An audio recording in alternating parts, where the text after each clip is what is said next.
All right, what's up guys? Octavio here with Cully from Taking Back 40. And we had an issue we needed to see, since we're both two completely different body types, we needed to figure out how or who we would determine who the winner is after these 90 days. So we got in touch with Heather, and she's gonna explain how we're gonna do this. Okay, so they came to me yesterday to have the DXA body composition scan and the Fit3D laser scan as well. So what the DXA does, it's a low-powered X-ray. It takes about 6 to 8 minutes, and it's the most accurate method available on the market today to do your body composition analysis. It scans you from your head to your feet, and it gives you regional data from all the way to your head to your feet about lean mass and fat and bone, the health of your bones. It's the only technology that does this, as well as visceral fat, which is the internal stuff around your organs, which is also very, very important when taking that into account as well. The Fit3D laser scan is just a superficial assessment, replacing the traditional tape measurement method of girth inches. Girth measurements, sorry, girth measurements. Whoa. Coke can. Whoa. Okay. Of inch tracking methods and postural analysis, balance distribution, things like that. So not only are they tracking compositional and body fat percentage information, they're also tracking inch loss and comparing that to their recompositional data.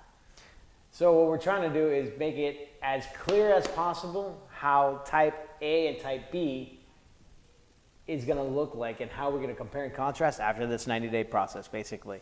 Now, super painless. I think it took us, 10 minutes to do both? Mm-hmm. The only thing I didn't like was the Fit3D. It made me look like a pear.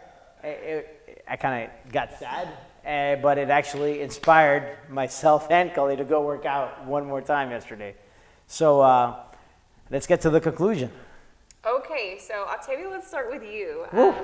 It's just as kind of a summary between both you and Cully. You know, you're both very close in age, within 1.5 years of each other, but you're very different heights and weights and compositions. So even though your body fat percentage is the same, again, the body fat percentage is just a percentage of composition, a percentage of volume. So, you know, Cully, you weighed in at 189 pounds, and Octavio, you weighed in at 201 pounds.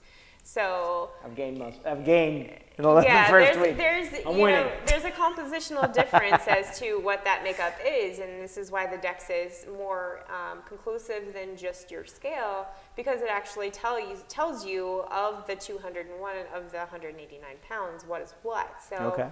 Octavio, you had 57.6 pounds of fat in your body, and Cully, you had 54. Mm-hmm. The lean mass is where you kind of got each other. Octavio for the win, 137.5 pounds of lean mass. For the win. And 128.5 pounds of lean mass in Cully. You know, and lean mass also takes into account vital organs and hydration and skeletal muscle. So it's just that much more in depth. And then we can see, you know, regional differences in the arms, legs, torso, and hips and buttocks as well. The visceral fat, and this is something I briefly touched on in the introduction, is this is the most crucial kind of direct threat to your health, and is mostly 98% nutrition driven. This is the bad fat suffocating your organs. So I consider this kind of like packing peanuts in a shipping box. But it really kind of puts a stress on your organs rather than protect them. So you guys are both really close in visceral fat, both around 3 pounds, which is the maximum range for men. So there's room for improvement is what you're saying. Yeah, 100%. A pound or less is optimal. And that's going to be 98% diet. The only way you fight visceral fat is internally, so what you put into your mouth, and then 2% exercise. So.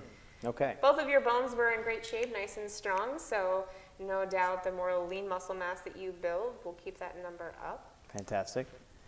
So what you're saying is I'm going to win, is what I'm hearing. Well, I think the stakes are pretty high. The stakes. Before she said I was taller.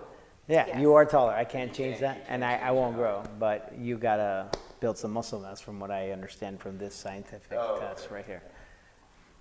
Yeah, so the stakes are really high, you know, but a lot can change in 90 days. It just has everything to do with your training schedules, your nutrition, how you're treating your body, sleep cycles, things like that. So we're keeping to the same training schedule.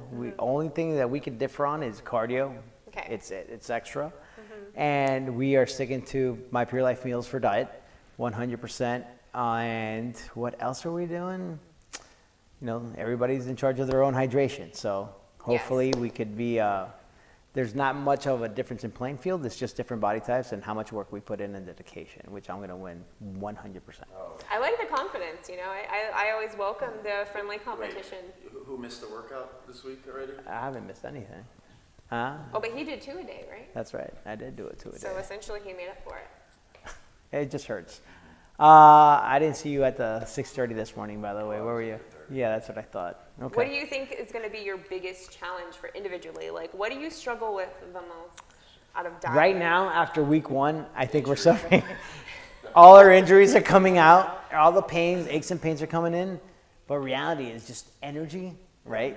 Sticking to the diet for me is killing me, energy-wise. That's easy. Yeah, you could say it, but you don't eat. So you could be. The energy is tough. Yeah, I just need to get the energy and the exercise. You notice something that I noticed on your scan versus his, Cully, is he's really symmetrical in both of his, you know, appendages. So his lean mass in his arms and his legs are really symmetrical. Yours is about a 2-pound gain on that right leg in terms of that left leg. But your arms are symmetrical. So Yeah, they're tiny. This is my pimplin.